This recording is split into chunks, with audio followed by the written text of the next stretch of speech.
दोस्तों नमस्कार, मैं डॉक्टर सुधीर शर्मा अपना जो नया वीडियो आपके लिए लेकर आया हूं उसका टॉपिक है तेज गुस्से की पीड़ा से छुटकारा पाने के लिए आज से ये 3 कदम उठाएं। कुछ लोगों को गुस्सा इतनी जोर से आता है कि वो पूरा अपना आपा खो देते हैं। सोचने समझने की शक्ति जो है उनकी वो नष्ट हो जाती है। अपने आप को, अपने दिल को चोट पहुंचाते हैं, सामने वाले के दिल को चोट पहुंचाते हैं, रिश्ते खराब कर लेते हैं। बहुत बारी उनको अपने गुस्से के कारण बड़ा नुकसान भी उठाना पड़ता है। और जब गुस्सा इन सब तरह का नुकसान करके विदा हो जाता है, उसके बाद शुरू होता है इंसान के मन में एक गहरी पीड़ा, अपराध बोध, एक अफसोस का भाव कि क्यों मैं अपनी जबान के ऊपर, अपने एक्शन के ऊपर कंट्रोल नहीं रख पाया। तो इस सब तरह की पीड़ा से बचने के लिए आज का वीडियो है, आइए शुरू करते हैं। तेज गुस्से के शिकार इंसान को आज से ही जो 3 कदम उठाने हैं उनके बारे में आपको जरा बताता हूँ। पहला कदम इस बात से ताल्लुक़ रखता है कि आप तैयारी क्या करें अपनी इस गलत आदत से छुटकारा पाने के लिए। दूसरा कदम आपको बताता है कि जब गुस्से की जो एक भट्टी आपके अंदर सुलगती रहती है, उसकी आंच को, उसकी तपिश को कम कैसे करें। और तीसरा, जब गुस्सा आपको पूरा आपके अंदर से विस्फोट हो जाए, उस एनर्जी का, ऊर्जा का जिसे हम गुस्सा कहते हैं, तब आपको क्या समझदारी दिखानी होती है। तो ये 3 कदम है, एक एक कदम को लेते हैं। तेज गुस्से की पीड़ा भोग रहे इंसान ने जब ये मन में फैसला कर लिया पक्का कि उसे कुछ ना कुछ अब अपने गुस्से के लिए करना है, उससे छुटकारा पाने के लिए, उसे कम करने के लिए, तो सबसे पहले वो उन व्यक्तियों की लिस्ट बनाए, उन कामों की लिस्ट बनाए, उन परिस्थितियों की लिस्ट बनाए जहां पर कि वो अक्सर गुस्से का शिकार हो जाता है। कुछ लोगों को ऑफिस में माहौल कुछ ऐसा होता है, बहुत गुस्सा आता है। कुछ को अपने बॉसेस से शिकायत है, तो कुछ को अपने नीचे काम करने वाले इंसानों से, किसी को अपने परिवार वालों से बहुत गुस्सा आता है, कुछ को पड़ोसी जो हैं वो अच्छे नहीं लगते, कुछ को ऐसे कुछ काम होते हैं जब भी उनको कोई अतिरिक्त जिम्मेवारी उनके ऊपर डाली जाती है तो गुस्से का शिकार हो जाते हैं। आप भी अपने अंदर झांक कर देखिए, कौन कौन लोग हैं, क्या क्या काम है, क्या परिस्थितियां हैं, कौन सा स्थान है जहां पर आप तेज गुस्से के शिकार हो जाते हैं। उनकी एक लिस्ट बना लीजिए। अगर कागज पे लिख लें तो बहुत अच्छा है, नहीं तो मन में उनको एक बारी दोहरा लें। चिंतन मनन नहीं कर रहा, बस दोहरा लें कि आपके अनुभव से आपको कहाँ कहाँ गुस्से का शिकार आप बनते हैं। तो ये पहला कदम हुआ। दूसरे कदम में हम बात करेंगे वो जो एक गुस्से की भट्टी आपके अंदर जलती रहती है, जिसकी तपिश, जिसका विष, जिससे दिल और दिमाग में एक जो भन्नाहट का शिकार हो जाते हैं, जबड़े कस जाते हैं, मुठियाँ कसी रहती हैं। ये जो एक तपिश लगातार, कोई कारण नहीं है, कोई इंसान सामने नहीं है जिस पे गुस्सा करना है, कोई एक्शन आप ऐसा नहीं देख रहे हैं जिसके कारण गुस्सा है, लेकिन फिर भी मन भन्नाया रहता है। गुस्सा बिल्कुल नाक के ऊपर रखा रहता है, लगता है कुछ भी मौका मिले और हम अपनी पूरी भड़ास निकाल दें। तो इससे बचने के लिए दूसरा कदम है। तो दोस्तों, एक हुआ गुस्सा, एक हुआ गुस्सैल स्वभाव का इंसान बन जाना। तो ये गुस्सैल स्वभाव का इंसान वो बनता है जिसके मन में बहुत उथल पुथल चलती रहती है, एक शिकायतों का पुलिंदा तैयार रहता है। कोई मेरे लिए इसने ये गलत किया, मुझे ये पसंद नहीं है, मेरे साथ ऐसा क्यों हो गया, इसको मैं सबक सिखाना है, इससे हिसाब किताब बराबर करना है। ऐसी बातें जिस इंसान के मन में लगातार चलती रहती हैं, तो इस तरह की जो बातें हैं ये ईंधन का काम करती हैं उसके अंदर गुस्से की आग को भड़काए रखने के लिए। भट्टी उसकी हमेशा ही गर्म रहती है, जरा सा कुछ कारण बना नहीं कि वो एकदम भड़क कर फट जाता है।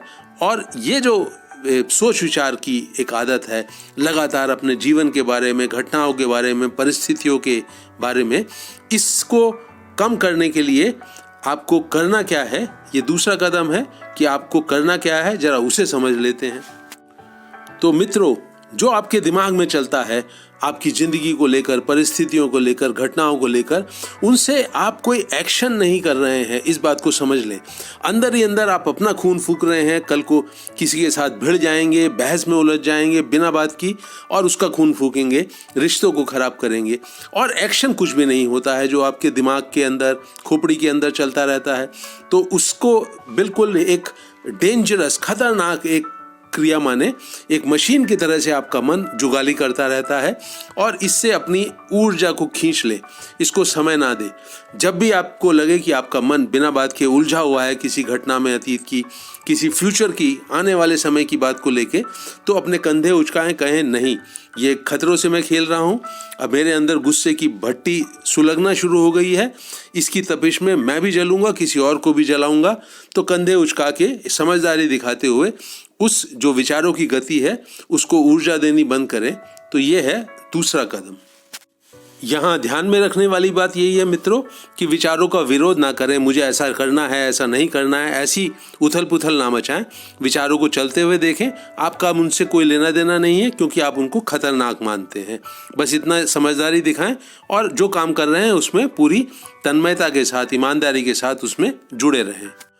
और तीसरा कदम जुड़ा हुआ है, जब आप एक्चुअली में गुस्से का शिकार हो जाते हैं किसी व्यक्ति के काम को देखकर, उसके कुछ हाव भाव देखकर, उसकी बातों से, तब आपको क्या करना है, ये है तीसरा कदम। इस तीसरे कदम में गुस्से से निपटने का सार है, मेरी बात जरा ध्यान से सुने। पहले दो कदमों ने आपको समझदार बना दिया है। आपको मालूम है कि इस परिस्थिति में इस व्यक्ति के साथ मुझे बहुत गुस्सा आता है और आप सोच विचार नहीं करते हैं अब, तो आपके जो गुस्से की भट्टी है उसमें आंच तेजी से नहीं जल रही है। इन्हीं पहले दो कदमों के कारण आप इस तीसरे कदम में होशियार हैं, सजग हैं, होशो हवास से भरे हुए हैं।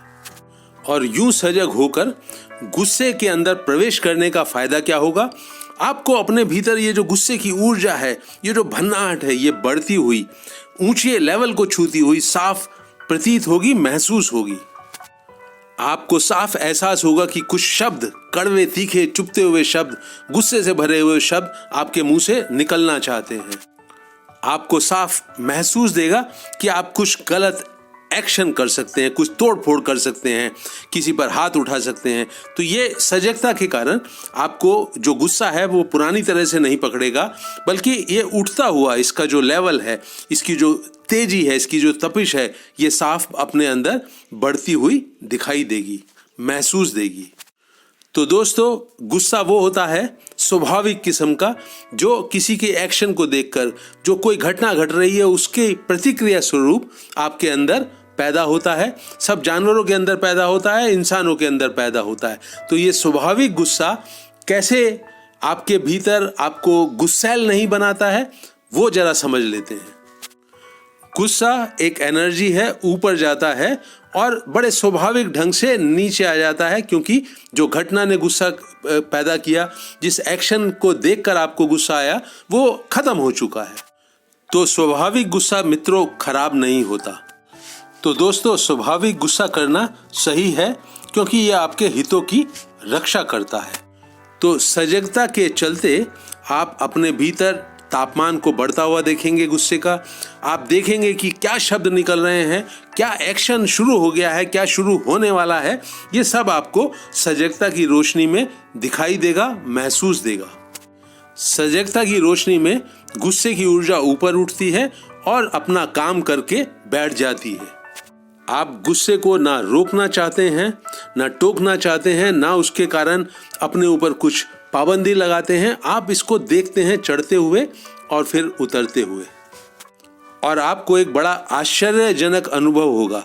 ये सजगता आपको आपे से बाहर नहीं जाने देगी, गुस्से के प्रभाव में कोई बहुत गलत काम नहीं करने देगी, कोई गलत शब्द मुंह से नहीं निकालने देगी।